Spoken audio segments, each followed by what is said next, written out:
हरे कृष्णा, राधे राधे। आज हम आपको माघ मास का 28वां अध्याय सुनाएंगे।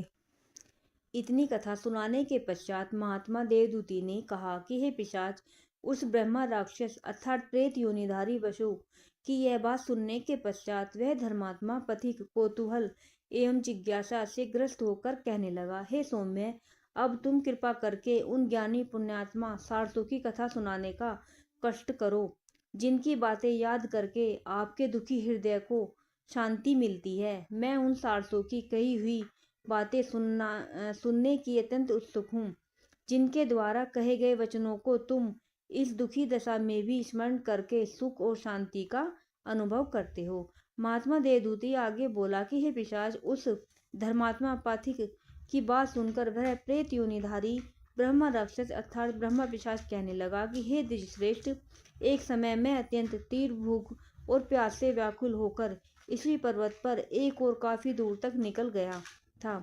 चलते चलते मैं एक सुंदर नदी के किनारे जा पहुंचा। संयोगवश उसी समय कहीं से यकाएक दो सारस पक्षियों का जोड़ा उड़ता हुआ आया। वह जोड़ा वहां उतरकर नदी के स्वच्छ निर्मल मनोहर एवं पारदर्शी जल में क्रीड़ा करने लगा। कुछ समय तक जल क्रीड़ा करने के पश्चात नर सारस नदी के किनारे सो गया था तथा उसकी पत्नी अर्थात मादा सारस वहां पर पहरा देने लगी। उसी समय एक विशाल और अति हष्टपुष्ट वानर कहीं से वृक्षों पर से लंबी लंबी छलांगे भरता हुआ आ पहुंचा। उस विशालकाय बंदर को देखकर वहां उपस्थित छोटे छोटे पशु पक्षी चीख पुकार करते हुए भाग निकले।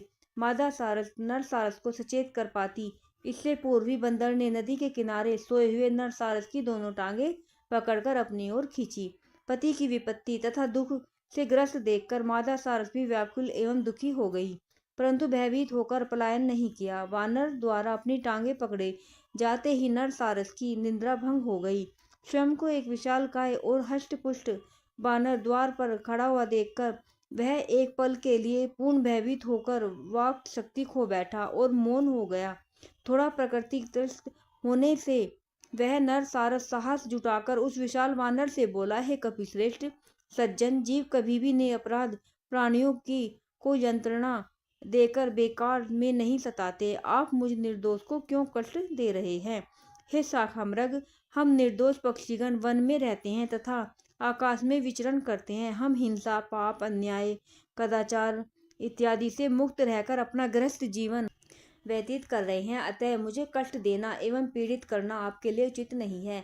मैं आपके पूर्व जन्म का संपूर्ण वृत्तांत आपको सुना सकता हूँ।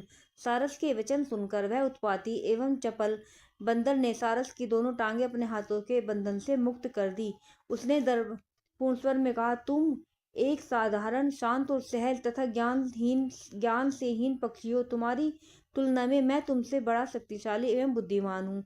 अब जल्दी ही तुम मुझे यह बताओ कि तुम मेरे पूर्व जन्म के बारे में क्यों और कैसे जानते हो तथा क्या जानते हो। सारस ने कहा, ध्यान पूर्वक सुनो। तुम अपने पूर्व जन्म में विंध्याचल पर्वत के राजा थे। उस समय मैं तुम्हारा राज पुरोहित था। मैं सदैव तुम्हें उचित नीति युक्त तथा धार्मिक मंत्रणा दिया करता था, परंतु तुम मेरे परामर्श पर ध्यान नहीं देते थे।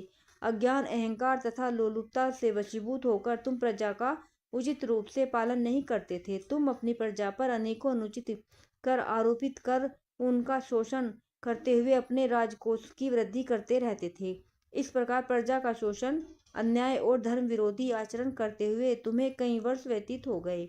जब अपनी आयु पूरी कर दी, तुम मृत्यु को प्राप्त हुए। तब तुम्हें घोर नरक प्राप्त हुए। दीर्घ काल तक भयंकर नरक यातनाओं के कष्ट भोगते समय तुम सदैव ही भगवान से अपने उद्धार की प्रार्थना करते रहते थे।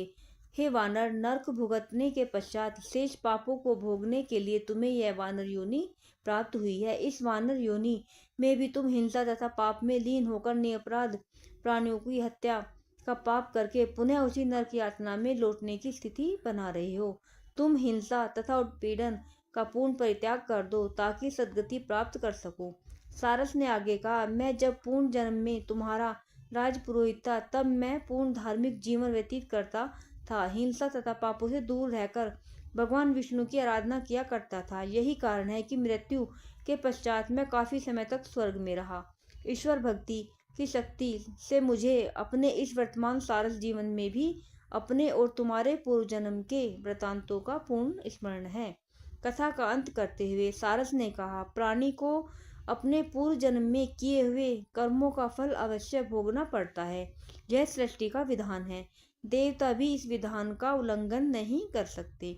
सारस द्वारा कही गई इस कथा को सुनकर वह वानर बड़ा प्रभावित हुआ तथा सारस से कहने लगा, अवश्य ही तुम ज्ञानी हो तथा सब कुछ जानते हो, किंतु यह तो स्पष्ट करो कि तुम्हें यह पक्षी की योनि किस कारण से प्राप्त हुई है।